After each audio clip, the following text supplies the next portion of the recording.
Unda Alloh taolo aytadi: odamlarga hisoblari yaqinlashib qoldi. Ular esa g'aflatda yuz o'giruvchi bo'lgan hollarda. Boshqa oyatda esa aytiladi, nima yaqinlashdi? Soat yaqinlashdi va oy bo'lindi. Shuningdek, payg'ambarimiz sollallohu alayhi va sallam aytar edilarki, qanday qilib men rohatlanib xursand bo'lishim mumkin, surning egasi uni og'ziga olib kelgan bo'lsa. Birodarlar, bu so'zlar qachon aytilgan edi? 1400 yil oldin. Demak, ish shunday pallaga kelib qolganki, biz qiyomatga juda yaqinlashib qolganmiz. Nihoya yaqin. Ana shu o'rinda Alloh azza va jallaning qudrati namoyon bo'ladi. Quyosh har doim sharqdan chiqadi. Endi esa kutilmaganda g'arbdan chiqdi va quyosh g'arbdan chiqishi bilanoq farishtalar o'zlarining qalamlarini tushirishadi. Endi hech qanday tavba qabul qilinmaydi. Hech qanday amallar qabul qilinmaydi. Duolar ijobat qilinmaydi. Bo'ldi. Bu yog'iga esa qiyomat kuniga tayyorgarlik boshlandi. Ba'zi rivoyatlarda quyosh g'arbdan 3 kun ketma-ket chiqishi kelgan. Bir kun chiqadi, ikkinchi kun chiqadi, uchinchi kun chiqadi. Keyin esa oldingiday sharqdan chiqishni davom etadi. Odamlar uchun bu alomat tushunarli bo'ladi. Odamlarning qalblariga qo'rquv tushadi. Ular iymon keltirishlari kerakligini tushunishdi, lekin endi kech.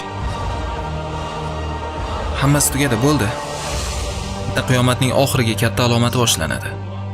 Bu esa olov. Yerda suvga o'xshab harakat qiladigan olov. U haqida 2 rivoyat bor. Yoki bu olov Yaman dengizidan chiqadi, janubdan, yoki boshqa hadisda aytilganday u yerning sharqiy qismida paydo bo'ladi. Umuman olganda bu olov odamlarni bir chetdan haydab keladi. Bu olov odamlar tunda yursalar birga yuradi, kunduzda dam olsalar to'xtaydi. Ya'ni yarim kun va yarim tunda u to'xtaydi va tunning oxirida yana yurishni boshlaydi va odamlar undan qochishadi. U ularga qarab qaynagan to'lqin kabi yurib boradi. Olov odamlarni oldinga quvadi. Shunday qilib u odamlarni yerning har tarafidan yig'adi. Ular bu dunyoni mahsharga yig'ilishadi va bu Shom yerlari.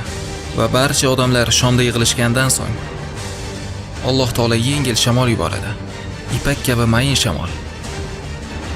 Va har bir mo'min yoki qalbida zarracha bo'lsa ham la ilaha illalloh bo'lgan odam shamolni sezishi bilan vafot etadi. Bu shamol esib o'ldiraveradi, o'ldiraveradi, o'ldiraveradi va butun dunyoda biror mo'min odam qolmaydi. Yerdan Qur'on ko'tariladi va Allohning ismi bo'lgan barcha narsa ko'tariladi.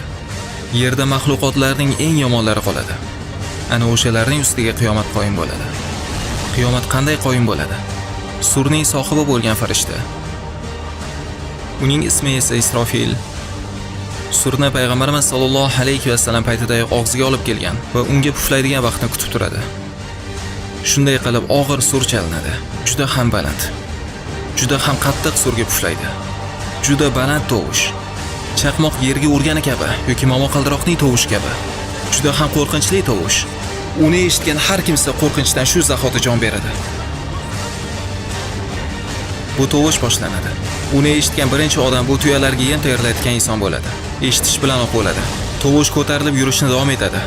Oldi sotdi qilayotgan odamlar eshitib jon taslim qilishadi. Tovush yurishni davom etadi. U tez shamol kabi tarqalaveradi. Va uni eshitgan har kim o'laveradi. Odamlar orasida o'limlar boshlandi.